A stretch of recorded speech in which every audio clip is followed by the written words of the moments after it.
శుభోదయం. మనం వచ్చినప్పుడు ఏమీ తీసుకురాలేదు, పోయేటప్పుడు ఏమీ తీసుకుపోలేదు.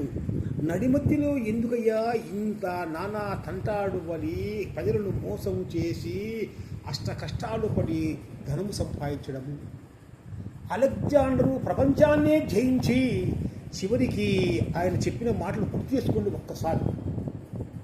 నేను చనిపోయిన తర్వాత నన్ను మోసడానికి డాక్టర్లను తీసుకురండి, 2 చేతులు శవపేటగా బయట పెట్టండి, 3వది నేను పోయేటప్పుడు డబ్బులను దిగదల్లండి. ఈ విషయాలు చెప్పాడు. అర్థం చేసుకోండి. మీరు ఎంతమంది డాక్టర్లు ఉన్నా కానీ నన్ను బతికించలేరని విషయాన్ని తెలియచేందుకు డాక్టర్లు నేను పోయేటప్పుడు ఏమీ తీసుకుపోలేదని ఉత్త చేతులు చూపించేందుకు చేతులు చూపించాడు. నేను పోయేటప్పుడు నేను సంపాదించిన ధన వస్తు వాహనాలు నా వెంట రాలేదు అని మట్టిపాలవుతున్నానని చెప్పేందుకు చెప్పిపోయారు. కాబట్టి ఎందుకయ్యా మీరు ఇప్పటికీ తెలుసుకోలేకపోతున్నారు? మనం జీవించేందుకు ధనం అవసరమనే కాదన్ను, కానీ ప్రజలను ముంచి వారిని బాధపెట్టి వారి కొంపలను ముంచి మనం సంపాదించడం అవసరమా? కష్టపడి సంపాదిస్తాము.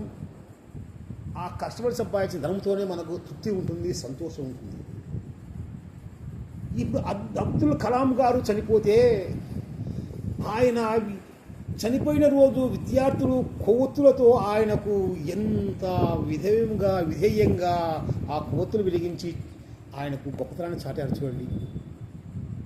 అది కావాలి మనకు. అలాగనే మనకు రామారావు గారు చనిపోతే కూడా ప్రజల హృదయాల్లో ఉన్నాడే కానీ రూపాయి సంపాదించలేకపోయాడు ఆయన. అలాగనే ముఖ్యమంత్రి అయినాక మన రాజశేఖర రెడ్డి కూడా మారి మంచి పనులు చేశాడు.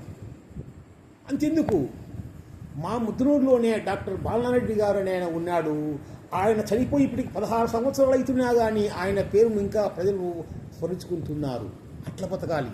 ఎంతోమంది చనిపోయారు ముద్దునూరుని చూడంగానే, ఎవరే కానీ ఆ విధంగా బ్రతకలేదు. బతకండి. ఒకడంటాడు ఏమని, నాకు 1000 కోట్లు ఉన్నాయి, 100 కోట్లు ఉన్నాయని, ఒకడు మండలంలోనే గొప్పవాడిని, జిల్లాలో గొప్పవాడిని. ఈ ప్రగల్భాలు అయ్యే అవసరమా? చచ్చిపోయేటప్పుడు ఎవరిని పలకలేడు. ఒక చిన్న ఉదాహరణ చెప్తా వినండి. రాజు దగ్గర ఉన్న కుక్క చనిపోతే జనమంతా చూశారంట ఊరంతా పోయి, కానీ అదే రాజు చనిపోతే ఏ జనము పోలేదంట. అది గుర్తుపెట్టుకోండి. మీరు నా వెనకాల ఉన్నారు, అంత నా బలం అనుకుంటున్నారు. ఎవరు రారు. నీకు వెంట వచ్చే రెండే పాపము పుణ్యము. నీవు పుణ్యం చేస్తే నీ స్వర్గలోకానికి పోతావు. ఆ పుణ్యం అనేది ఏమిటి? నీ డబ్బు కాదు. డబ్బు లేకుండా, డబ్బు అనేది జబ్బు కాదు. డబ్బు ఉండాల్సిందే కానీ ఆ జబ్బు ఉండకూడదు.